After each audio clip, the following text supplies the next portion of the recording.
Hi everyone, I'm going to be working through an iFeature question today. Um, so we're going to start by creating our first part where we're going to extract the iFeature from. So right now I'm working through creating this part. If you see the page pop up, it's just my dimensions that I'm checking on. But we're creating this first part. Then we will create a sketch and use the revolve function to create. That's eventually the revolve is what we're going to extract as our iFeature.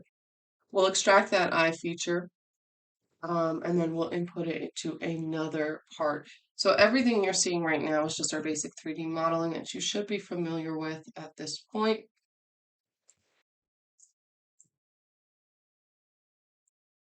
So I want to start a sketch on a plane that goes through the center of this. What I can do is go into my browser, start a sketch, and click the plane I want to use there. So I'm going to go with this one because I want the front face to be flat. I'm going to go with the XY plane. You see how it is facing the back? So also it would the other side of the plane would be the front, right? So that's why we're choosing that one. Now we can go in with our sketch. I want to change my visual style here so that I can see the sketch more clearly. You could also hide the part, but I like seeing the edges of it. Some people also cut their part, but this is what I'm going with, and this works for me. So let's go in and start adding in our sketch. Need to check some dimensions on that.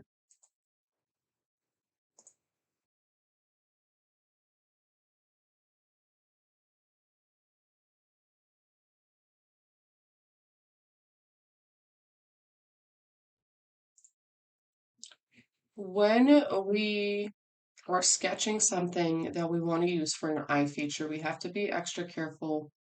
It would be even more beneficial to make sure that everything is constrained properly, because then as we adjust our dimensions when we're importing our iFeature, things will move in a way that we would have expected them to. The things that we want fixed will stay fixed. So be very cautious. And honestly, in this exact example, I am missing a dimension or two, which we'll see how we can then fix that later on. But the more careful you are with it in the beginning, the better off you are um, in your application. Now I want to create this rectangle. I want to put a rectangle in, and I'm going to have the start point be right here. Now, I thought these dimensions would auto-populate into our parameters table, but they're not. Um, but that's okay because it's going to be in the right spot. So I start with my 1 point, then I'm going to add my next point based on my dimensions. Right now, I'm trying to get that little rectangle that we're cutting out.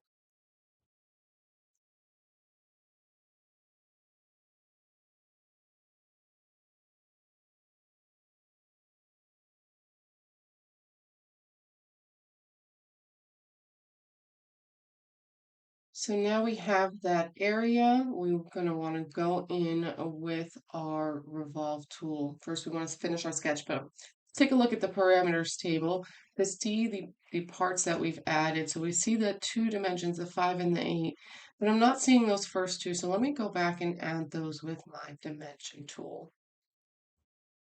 So let's go back to the sketch environment. And then we can use our dimension constraint. That would have been a better term than tool.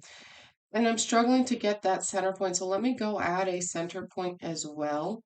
Or a point down there where I want to get that start point. So let's add a point there. That should make my dimensioning easier. Add in our dimensions here. Zoom in if I'm struggling to see that point, get that point selected. So here's something else we can do. If we type a name in before the dimension, it will rename that dimension instead of being D0, D1, D2, and so on.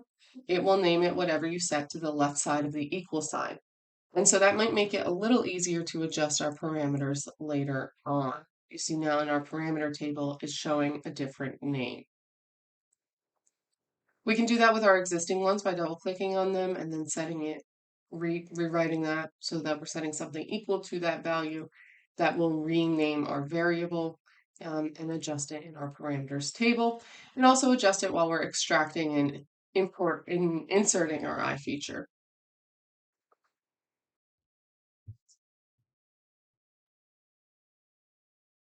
Now let's get our vertical dimension from the bottom of the feature or the bottom of the part to the bottom of that cut. Let's say the bottom of the part to the bottom of the feature or the bottom of the cut.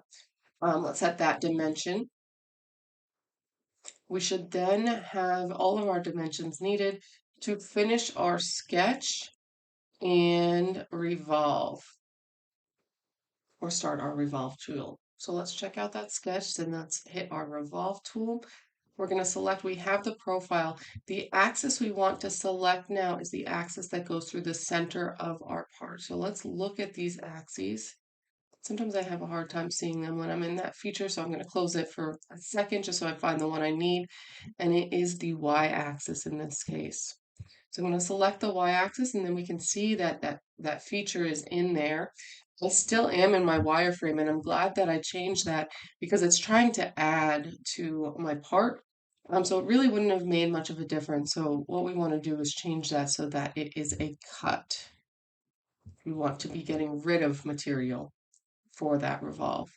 Perfect. First piece is completely done. And now what we have to do is extract the iFeature by going to Manage, Extract iFeature, and then selecting what you want to extract from your browser. It'll give you different details that you can also pull. Some of the dimensions were already populated up top, but you can use those arrows in the middle to add things. I'm going to pick where I want to save this to, and I'm going to save it right here for now. And that will be where I find it when I want to go in and implement it. So now let's go ahead and let's start our second part to eventually put the iFeature onto. One of the things that is important here is the dimensioning given for our polygon. There's the value that we were given was from flat side to flat side rather than from point to point. And so that's going to impact us in two ways. First, in the sketch when we're creating the part, and then second, in creating our new variables for our iFeature.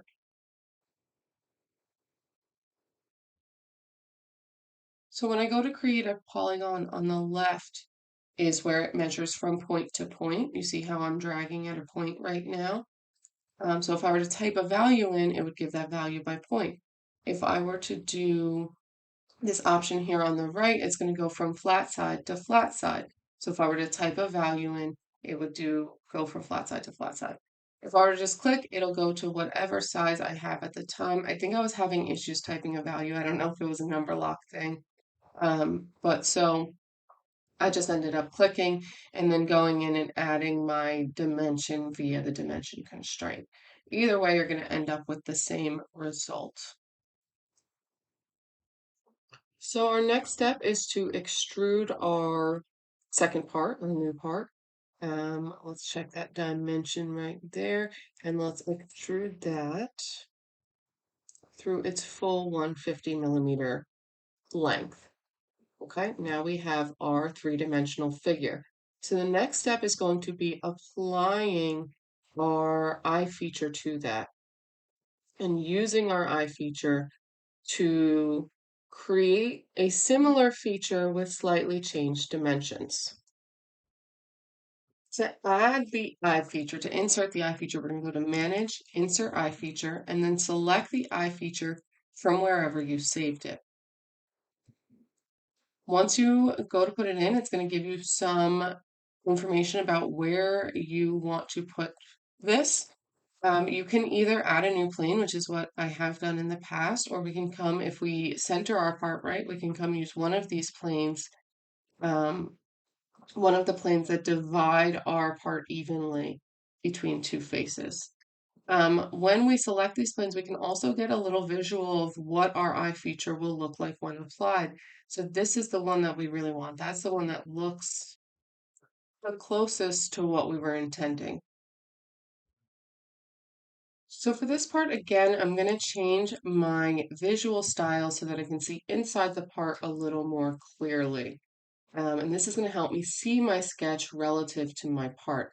So we can see here that my sketch is just shifted. I was trying to get the sketch extracted with a reference point, but it was giving me some trouble. And so I ended up just not using a reference point and going in this way. And all we're going to take, as long as these things are constrained properly, which we'll find out they're not 100%, would be just shifting coincident constraint to line that point up with the point from our new model. So that would be a point that aligns with the bottom face that goes through the center axis, um, the y-axis of our part. Want to select the plane and maybe do a little bit of rotating and free movement of your sketch. Hit the next button and you'll see those dimensions that you can change. If you name them, you'll see the name. If you just have them as their plain old D number, it'll stay just like that. But you can adjust them. You'll not see your adjustments live, so just note that it'll take until you hit next or okay in order for you to see them. So we set all our dimensions for our new sketch, being particularly cautious about that outer diameter. Um, Knowing that we're exceeding that 25, our 50 is from flat side to flat side, so point to point is going to be longer than that. So be cautious there. I like to activate the sketch immediately, especially in instances like this where I need to make some changes or add some constraints. So I'm going to add a coincident constraint from this point here to the bottom face of our new object at the point where the bottom face and the y-axis intersect. That is the point that I want to add that coincident constraint to. So let me add that constraint. I see that my sketch has shifted. There is one axis, I'm doing a little rotation to make sure everything's in the right spot. This axis though is not in the right spot. This line right here, which is the axis that our revolve is revolving around, and we can see that that is offset right now. We need to fix that. Get my old view back on. Okay, so we have to move that revolve axis now. What I'm going to do is go back in, add a coincident constraint, and I thought that would be enough to do it, but it wasn't. I have to add a vertical constraint as well. And so I'm going to do that as well. Add that vertical constraint to that axis, and then I should see a much better result here. Okay, let me know if you have any questions, and I will talk to you all soon. Thank you.